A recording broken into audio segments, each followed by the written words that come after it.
and welcome to the Pearls of Wisdom podcast. My name is Pearl Bots, and on this show, I wanted to explore the nature of transformation as well as the intersection between philosophy, spirituality, psychology, and self help, because those are the things that have helped me navigate what it is to be in music. I feel very connected to my name because it has so much meaning. First of all, my mom's name is Jewel and my sister's name is Amber. And so we all are gemstones. And I feel very connected to the women in my family in that way. But more than that, my mom told me that the reason that she named me Pearl was because of how a pearl is formed. There is a mollusk of some sort, and an irritant gets into it, whether it's a piece of glass or a piece of sand. It's something that isn't natural to the clam or mollusk's way of being. But because that irritant gets into the clam, it starts to cry or secrete mucus around that irritant to protect it from the unwanted piece of glass or the shell. And because of that irritant, something of value, something of beauty, something that is desired by others is formed. And without that process of having that unwanted thing in its life, it wouldn't have had the response to create this thing that ends up being a beautiful, precious, desirable thing. And I love that metaphor as far as just our experience of life goes, because all I feel like all I do is experience that in hundreds of thousands of ways. From the moment I'm born till the moment I die, all we're doing is living in life and being in those various parts of the process of becoming something worthy or beautiful. So I feel very connected to my name in that way. And I feel like it's very fitting and suitable to who I am. I feel like our names and the things that we name things have a lot to do with the expression of how they end up becoming. And so I feel like even renaming yourself, if you don't feel connected to your name, can be a really powerful thing. And the ways in which we identify ourselves is so important to how we show up in the world. And I feel like I just got lucky by having been named something that I feel like so suits me. And I also love that pearls are also very soft and easily scratched. So, you got to take care of a pearl.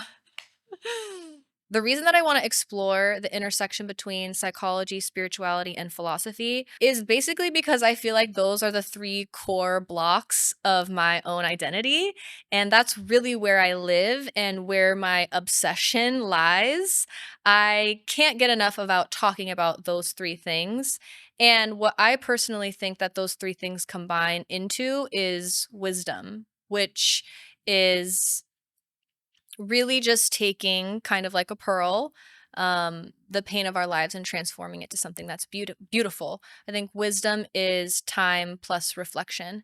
And those three core blocks have been, I guess, the subjects that I personally like reflecting on the most. And I feel like offer a lot of meaning and purpose to me. And I feel like how we frame our lives is how we experience it.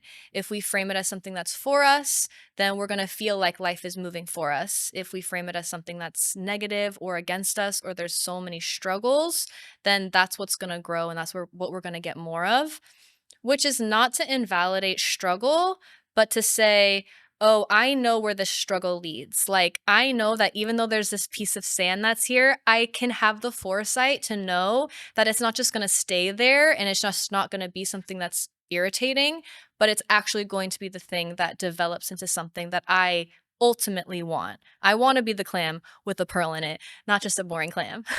um, but with spirituality, I feel like I grew up evangelical Christian, and I know that this generation has kind of the time and space that the generation before us didn't have to kind of reflect on and almost redeem and revise sort of the ways in which religion has been. Um, and I can say that and also just really cherish and respect all of the ways in which traditional religious Christianity benefited me and offered structure in my life and gave me a modality to practice self-reflection, um, and also be exposed to wisdom literature, ancient wisdom literature as a very young child. So I feel really lucky when it comes to my experience of spirituality, and that now as an adult, I've had the space to explore other religions and other metaphors of God, while being able to map that onto the language that I know the best, which is the language of Christianity. But having just a more broad, and I would say more real experience of God, because the more sides that you know, the more knowledge you have about someone or something. So that's the spirituality side. And the music side as well took place at the same time, kind of as I was growing spiritually, I was also growing musically. Um, my mom is a singer, and my whole Korean side of the family is super creative, but they grew up in Korea with no food, and they didn't have running water, and they lived in a hut that was very primitive. So needless to say, I've had much more of a head start in life when it comes to doing something that I feel like I'm meant to do. And I feel like pursuing music and pursuing creative work is important because I have the opportunity to do it. So if I have the opportunity, I should take it, because my mom, just one generation ago, couldn't have even dreamed of living a creative life. So I think if you can, you know, I feel like if I can, I should, in a way. And I want to. When I think about music, I do think of it as a relationship, kind of like one that I would have with a lover. I think there was this beautiful honeymoon phase that I went through right at the beginning. There have been times where I really despised it and I hated it, and I don't know why it was in my life, because it was, in a sense, a source of so much pain. It's like sometimes you hate something because you love it so much, you know? And I feel like I've definitely had that time with music as well. And it's just developed, I feel like, into this really rich, dynamic, exciting relationship that I look forward to developing the rest of my life. I love seeing it be expressed in different ways. I love what it brings out in me. I love how it challenges me. I love how it helps me know myself more. I appreciate the ways in which it's connected me to almost every important person who I've ever known my entire life. Yeah, I just think it's very special, and I feel married. I feel like I got married to music, and I'm like, okay, we're in this for life. We've had our ups and downs, but at the end of the day, it's me and you. It's me and you to the end. Um and I want to explore it in as many possible ways and as many possible angles as possible, which means I need to do that with others, because other people are going to have a different perspective and their own experience of it as well. My love of philosophy, I feel like, is something that I have to defend, even though I stand 10 toes down on this. I feel like I need to explain what I mean by philosophy, because I think that people's perception of philosophy is typically an academic one. Like, oh, you studied it in school, you know about, the philosophers who have shaped, how we think about philosophy today, which I do. I do really, I am interested in it as an academic pursuit. Um, but I think how I think about philosophy now is the essence of what philosophy is, which, if you break down the word philosophy into its root words, it's philo, which is like the study of, or the devotion to, or the love of, or the pursuit of, and then Sophia, which is wisdom.